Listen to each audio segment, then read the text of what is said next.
తాకట్లో ఉన్న మీ బంగారాన్ని విడిపించి ఆ రోజు ఆన్లైన్ రేటుకి కొంటాం. Sharma gold company. నమస్కారం ఉమా గారు. నమస్తే అమ్మా. ఉగాది నుంచి పునర్వసు నక్షత్రానికి ఎలా ఉండబోతుంది, వారు ఎలాంటి పరిహారాలు చేసుకోవాలి గురుగారు? తప్పకుండా అమ్మా. పునర్వసు నక్షత్రము 3 పాదములు మిథున రాశిలో 1, 2, 3 పాదములు మిథున రాశిలో ఉంటాయి. 4వ పాదము కర్కాటక రాశిలో సంచరిస్తూ ఉంటుంది. అయితే మనం మాట్లాడుకుంటే ఈ విశ్వావసునామ సంవత్సరము ఉగాది మార్చి 30వ తారీఖున రాబోతుంది. ఈ సంవత్సరము ఉగాది రోజునే శని యొక్క సంచారము మారడము, మే 15వ తారీఖు తర్వాత గురుగ్రహ సంచారము మారడము, మే 18వ తారీఖు తర్వాత రాహు యొక్క సంచారము మారడము, అధికమైన ప్రభావాలు మారబోతున్నాయి. సో పునర్వసు నక్షత్రం 1, 2, 3 పాదాల వాళ్ళకి ఏమిటంటే, ముందుగా శని యొక్క సంచారం మారడం వల్ల, శని 10వ స్థానంలోకి వెళ్ళడం వల్ల కంటక శని అనేటువంటిది స్టార్ట్ అవ్వబోతోంది. ఏంటిది కంటక శని అని అంటే, ఏ రాశి నుంచి అయితే శని భగవానుడు 10వ స్థానంలో ఉంటాడో, 10వ రాశిలో ఉంటాడో ఆ రాశికి కంటక శని వస్తుంది. అలాగా పునర్వసు నక్షత్రము 1, 2, 3 పాదాల వాళ్ళకి కంటక శని రాబోతుంది. సో దీనివల్ల ఏమిటి అంటే, వృత్తి వ్యాపారాల్లో అభివృద్ధి అనేది ఆగిపోతుంది. చాలా స్లోగా అభివృద్ధి అనేది ఉండడము. ఎవరైనా సరే పునర్వసు నక్షత్రంలో జన్మించి 1, 2, 3 పాదాలు అయితే ఖచ్చితంగా మీరు కొత్త వ్యాపారాలు కానీ, లేకపోతే ఆల్రెడీ జాబ్ చేస్తున్న వాళ్ళు దాంట్లోని షిఫ్ట్ అవ్వడము, లేకపోతే ట్రాన్స్ఫర్ అవుదామని చూడడము, మీ ప్రయత్నపూర్వకంగా మీరు ఏదీ చేయొద్దు. ఎందుకంటే ఇది కంటక శని. ఖచ్చితంగా ఇది కాస్త నెగిటివ్గానే, కొంచెం ఇబ్బందికరంగానే మారుతుంది అని చెప్పచ్చు. అంటే టార్గెట్ చేసేవాళ్ళు ఎక్కువ మంది ఉంటారు వీళ్ళ మీద. తర్వాత ఏంటంటే వీళ్ళని కావాలని బ్లేమ్ చేయడము, లేకపోతే వీళ్ళకి అప్పటిదాకా ప్రమోషన్ వస్తుంది, బోనస్లు వస్తాయి అనేటువంటి ఊహల్లో ఉంటారు. శని ఎప్పుడైతే మారతాడో సంచారము, ఖచ్చితంగా అది వేరే వాళ్ళకి వెళ్ళిపోయిందనే వార్తలు వినడము, బోనస్ రావట్లేదని వార్తలు వినడము, జీతం అనేటువంటిది ఆగిపోవడము, 4-5 మంత్స్ వరకు జీతం రాకపోవడము, ఇలాంటి పరిస్థితులన్నీ కూడా, అంటే చేసే ఏ పని అయినప్పటికీ కూడా, ఉదాహరణకి చాలామంది సినిమా ఫీల్డ్లో ప్రయత్నం చేస్తూ ఉంటారు, లేకపోతే కొత్త కోర్సులు నేర్చుకుంటూ కాంపిటేటివ్ ఎగ్జామ్స్ రాస్తూ ఉంటారు. అలాంటి వాళ్ళు మాకు ఈ సంవత్సరమైనా జాబ్ వస్తుందా అని పంచాంగం ఆశగా చూస్తుంటారు. సో ఇంకా మీ ఎఫర్ట్స్ అనేవి పెట్టాల్సింది ఉందండి.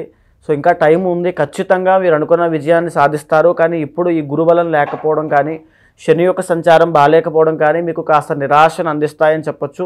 మనోధైర్యంతో పనిచేయండి, ఇంకా ఎక్కువగా ఖచ్చితంగా మంచి విజయాలు సాధిస్తారు.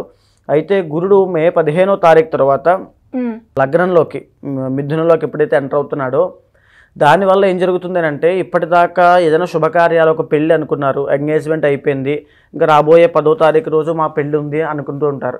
సో అలాంటి వాళ్ళకి కూడా పెళ్ళిళ్ళు కాస్త పోస్ట్పోన్ అవ్వడము, ఆగడము, మధ్యలో ఆటంకాలు ఏవైనా రావడము, లేకపోతే లోన్స్ పెట్టి శుభకార్యాలు చేయాలి, లోన్స్ పెట్టి పెద్ద ఏదైనా ఒక వ్యవహారాన్ని, ఒక స్థలం కొనాలి, ఇల్లు కొనాలి, ఇలాంటివి ఉంటాయి.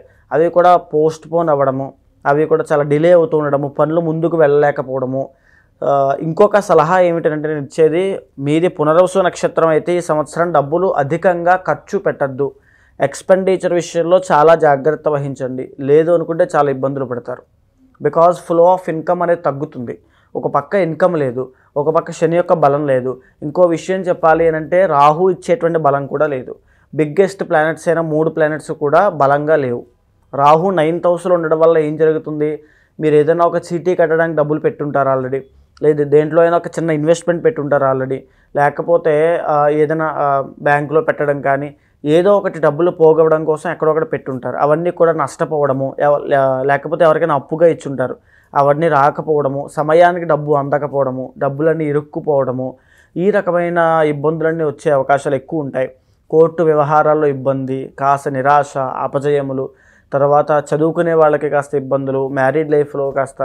సో అన్నిట్లోనూ మిశ్రమ ఫలితాలు ఎక్కువ గోచరిస్తున్నాయి. కాబట్టి పునర్వసు నక్షత్రం వాళ్ళు ఖచ్చితంగా చాలా జాగ్రత్తగానే ఉండాలని చెప్పొచ్చు. ఇంతటి ఇబ్బందుల్లో కూడా ఏదైతే మేజర్ బిగ్ ప్లానెట్స్ అయినా 3 ప్లానెట్స్ అనుకూలించట్లేదో, అలాంటి పరిస్థితుల్లో కూడా రవి కుజుడు పట్టేటువంటి ఆ యోగాల వల్ల, ఆ ప్లేస్మెంట్స్, ఆ సంచారం మారడం వల్ల కొన్ని మంత్స్ అనేవి వీళ్ళకి ఎక్సలెంట్గా ఉండబోతుంది. చాలా టాప్ మోస్ట్లో ఉంటారు. ఆ మంత్స్ ఏమిటంటే, ముఖ్యంగా కుజుడి యొక్క బలం వల్ల 6th జూన్ నుంచి 28th జూలై వరకు కూడా వీళ్ళు ఏదైనా రియల్ ఎస్టేట్ వ్యాపారాల్లో ఉన్నట్లయితే, పునర్వసు నక్షత్రం వాళ్ళు ఫుడ్ బిజినెస్లో ఉన్నట్లయితే, కోర్టు వ్యవహారాల్లో ఇబ్బందులు పడుతున్న వాళ్ళైనా, లేకపోతే కాంపిటేటివ్ ఎగ్జామ్స్ రాస్తున్న వాళ్ళైనా, స్పోర్ట్స్ ఫీల్డ్లో కనుక మీరు ట్రై చేస్తూ నాకు స్పోర్ట్స్ కోటాలో జాబ్ రావాలనుకున్న వాళ్ళైనా ఖచ్చితంగా మీరు గుడ్ న్యూస్ వింటారు. శుభవార్త ఖచ్చితంగా 6th జూన్ నుంచి 28th జూలై రాసి పెట్టుకోండి.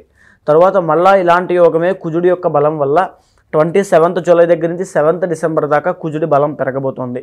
దీనివల్ల భూలాభం కలగడము, స్వర్ణ లాభము, తర్వాత వాహన సౌఖ్యం, కొత్త వాహనాలు కొనడము, నూతన వస్త్ర ఆభరణాలు ధరించడం లాంటివి జరిగే అవకాశాలు చాలా బాగుంటాయి. సో తర్వాత రవి యొక్క బలం వల్ల ఆగస్టు 15వ తారీఖు నుంచి సెప్టెంబర్ 15 దాకా రవి బలం సంపూర్ణంగా ఉంది వీళ్ళకి. దీనివల్ల ఏంటంటే బిగ్ ప్లానెట్స్ అనేవి అంత అనుకూలించకపోయినప్పటికీ కూడా ఈ యొక్క రవి బలం వల్ల రాజకీయ పరంగా ఉన్న వాళ్ళకి పదవీ యోగాలు రావడము, మెడికల్ ఫీల్డ్లో ఉన్న వాళ్ళకి లాభాలు బిజినెస్లో, లేకపోతే గోల్డ్ బిజినెస్ చేసే వాళ్ళకి లాభాలు రావడము, ఇంకా చెప్పాలంటే ఎవరైతే గవర్నమెంట్ జాబ్ ట్రై చేస్తూ ఉన్నారో వాళ్ళకి శుభవార్తలు ఖచ్చితంగా కలుగుతాయి. మేజర్ బిగ్ ప్లానెట్సే కాదు, మీకు ఇవి కూడా చూసుకోవాలి. కాబట్టి మంచి రోజులు కూడా మీకు ఉన్నాయి. ఆగస్టు 15 నుంచి సెప్టెంబర్ 15 దాకా రవి రాజయోగాన్ని ఇస్తాడు మీకు. ఏ పని పట్టుకున్నా అందులో విజయమే. తర్వాత మళ్ళీ అలాంటిదే నవంబర్ 15 దగ్గర నుంచి డిసెంబర్ 15 దాకా ఎక్సలెంట్ రాజయోగం ఉంటుంది. మళ్ళీ తిరిగి 2026 మార్చిలో మళ్ళీ రవి మీకు అద్భుతమైన రాజయోగాన్ని ఇస్తాడు. సో ఈ రకంగా ఎక్సలెంట్ ఫ్యూచర్ని ఈ టైమ్స్లో మీకు చాలా బాగుండబోతోంది. సో ఈ టైంను అనుసరించి ఖచ్చితంగా నిర్ణయం తీసుకోండి. ఎప్పుడు పడితే అప్పుడు ఇన్స్టెంట్గా డెసిషన్ తీసుకోవద్దు. ఎందుకంటే టైం అనేది కాస్త బ్యాడ్గా ఉంది కాబట్టి చాలా జాగ్రత్త అవసరము. తర్వాత ఏంటి అంటే ఎవరైతే మూవీ ఫీల్డ్లో ఉంటారో, లేకపోతే ఎవరైతే సినీ రంగంలో కానీ, కళారంగంలో కానీ, నాటక రంగంలో కానీ, నృత్య గీత వాద్యములు కానీ, మీ కెపాసిటీని నమ్ముకొని, మీ టాలెంట్ని నమ్ముకొని, మీ స్కిల్స్ని నమ్ముకొని ముందుకు వెళ్ళే వాళ్ళు ఎవరైనా ఉంటారో వాళ్ళకి నవంబర్ అండ్ డిసెంబర్ ఈ 2 months కూడా కాస్త ఇబ్బందులు ఎక్కువ కనబడుతున్నాయి. మిగిలిన మంత్స్ అన్నిట్లోనూ ఎక్సలెంట్గా ఉంది. అంటే ఈ బిగ్ ప్లానెట్స్ వల్ల వచ్చేటువంటి ఆదాయం ఇవన్నీ పక్కన పెడితే కానీ శుక్రుడి యొక్క బలం బాగుండడం వల్ల చాలా ఎక్సలెంట్గా ఉంది. నవంబర్ డిసెంబర్ అనేది కాస్త ఇబ్బంది కలిగించేటువంటి మంత్స్ కాబట్టి ఈ 2 monthsలో మ్యారీడ్ లైఫ్లో ఇబ్బందులు రాకుండా చాలా జాగ్రత్త చూసుకోండి. రిలేషన్షిప్లో ఎలాంటి ప్రాబ్లమ్స్ రాకుండా చూసుకోండి. ఆడవాళ్ళ వల్ల ఇబ్బందులు కలగకుండా చూసుకోండి. లగ్జరీకి వెళ్ళి డబ్బులు విపరీతంగా ఖర్చు పెట్టి నష్టపోకుండా జాగ్రత్త పడండి. తరువాత ఎవరైనా సరే నాటక రంగంలో ఉన్నవాళ్ళు కానీ, కళారంగంలో ఉన్నవాళ్ళు కానీ కాస్త ఆ టైంలో మీకు రెప్యుటేషను, రెమ్యూనరేషన్ తగ్గే అవకాశము, జన ఆదరణ, జన వశీకరణ తగ్గే అవకాశాలు ఎక్కువగా కనబడుతున్నాయి. సో శుక్రబలం పెంచుకోవడం కోసం ఆ టైంలో మహాలక్ష్మీదేవికి ఎక్కువగా ఆరాధన చేయండి. ఓవరాల్గా ఈ యొక్క పునర్వసు నక్షత్రము 1, 2, 3 పాదాల వాళ్ళకి మిశ్రమ ఫలితాలు ఉంటాయి అని చెప్పొచ్చు. ఇక 4వ పాదం వచ్చేసి కర్కాటక రాశిలో సంచారం జరుగుతోంది కాబట్టి ఈ కర్కాటక రాశికి సంబంధించి 8వ స్థానంలోకి రాహు రాబోతున్నాడు మే 18వ తారీఖు తర్వాత ఏం జరుగుతుంది అంటే ఈ మే 15వ తారీఖు తర్వాత మిథునంలోకి వచ్చిన తర్వాత గురుడు 12వ స్థానంలోకి వెళ్ళబోతున్నాడు. అంటే గురుబలం అనేది తగ్గబోతోంది వీళ్ళకి కూడా.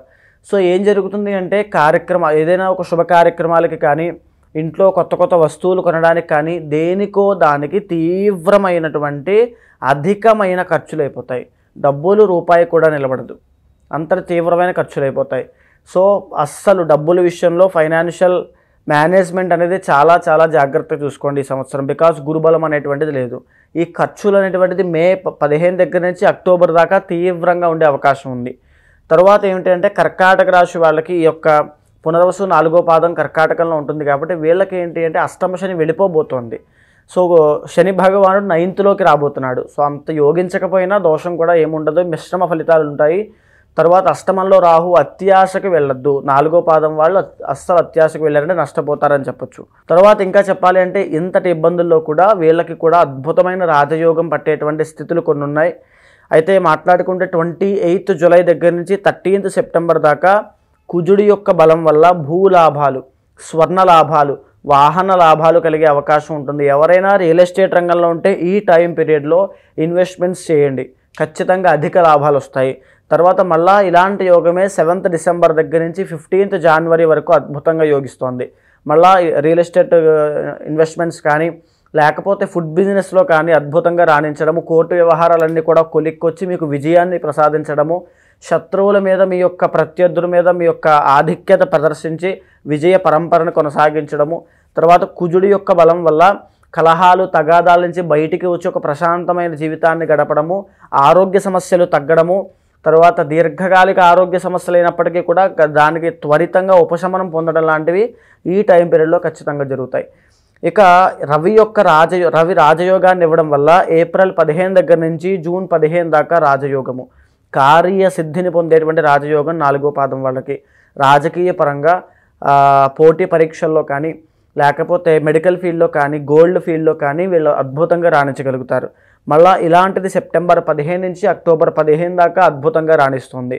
సో ఓవరాల్గా పునర్వసు నక్షత్రం 4 పాదాల వాళ్ళకి కాస్త మిశ్రమ ఫలితాలే ఉంటాయి అని చెప్పచ్చు. అంతటి గొప్ప యోగము కాదు, అలానే ఇబ్బందులు కాదు.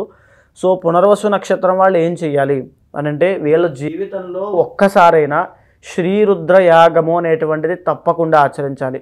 ఎందుకు అని అంటే గురుబలం అనేటువంటిది చాలా తక్కువగా కనబడుతుంది. గురుబలం పెరిగినట్లయితే అద్భుతమైన రాజయోగాన్ని, సక్సెస్ని, కీర్తి ప్రతిష్టల్ని, ధన ఆదాయాన్ని, పేరు ప్రఖ్యాతల్ని విపరీతంగా అనుభవిస్తారు. శ్రీరుద్రయాగం అనేటువంటిది అత్యంత శక్తివంతమైంది. పునర్వసు నక్షత్రం వాళ్ళ జీవితంలో ఒక్కసారైనా చేసి తీరాల్సినటువంటి పరిహారము. అది చెయ్యండి, మీ జీవితంలో బిఫోర్ అండ్ ఆఫ్టర్లా ఉంటుంది.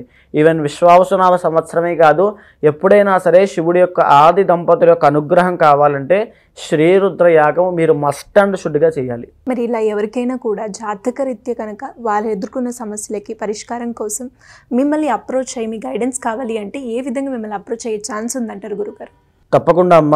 ఏంటంటే ఇప్పుడు మనం మాట్లాడుకునేటువంటిది గోచార అంశము. ఈ యొక్క గోచారం అనేటువంటిది జీవితం మీద 35 నుంచి 45% మాత్రమే ప్రభావితం అవుతుంది. మిగిలిన పార్ట్ అంతా కూడా పర్సనల్ చార్ట్ మీద ఆధారపడి ఉంటుంది. అది మీ యొక్క టైమ్ ఆఫ్ బర్త్ కానీ, డేట్ ఆఫ్ బర్త్ కానీ, ప్లేస్ ఆఫ్ బర్త్ మీద నిర్ణయించబడుతుంది. అయితే చాలామంది ఎక్కడెక్కడికో తిరిగి విసిగిపోయి ఇంకా నా జీవితం ఇంతేనా అంటూ దేవుడు లేడు అనేటువంటి భావంతో కూడా వచ్చి చాలా ఇబ్బంది పడుతూ ఉంటారు. సో అలాంటి వాళ్ళకి చెప్పేది ఏంటంటే ఖచ్చితంగా మీ వెనకాల నేను ఉంటాను. మీకు ఏదైతే సమస్య ఉందో ఖచ్చితంగా మీ పర్సనల్ చార్ట్ చూసి మీ గోచారాన్ని సమన్వయం చేసి ఆ పరిహారం చేయించి ఆ సమస్యకి పరిష్కారం వచ్చేంత వరకు ఖచ్చితంగా మీ వెనకాల యుమా ఉంటాడు. మీకు ఏదైనా సందేహం ఉంటే కింద ఉన్నటువంటి నెంబర్కి కాల్ చేయండి. ఖచ్చితంగా అపాయింట్మెంట్ తీసుకోండి. ధన్యవాదాలు గురుగారు. నమస్తే అమ్మా.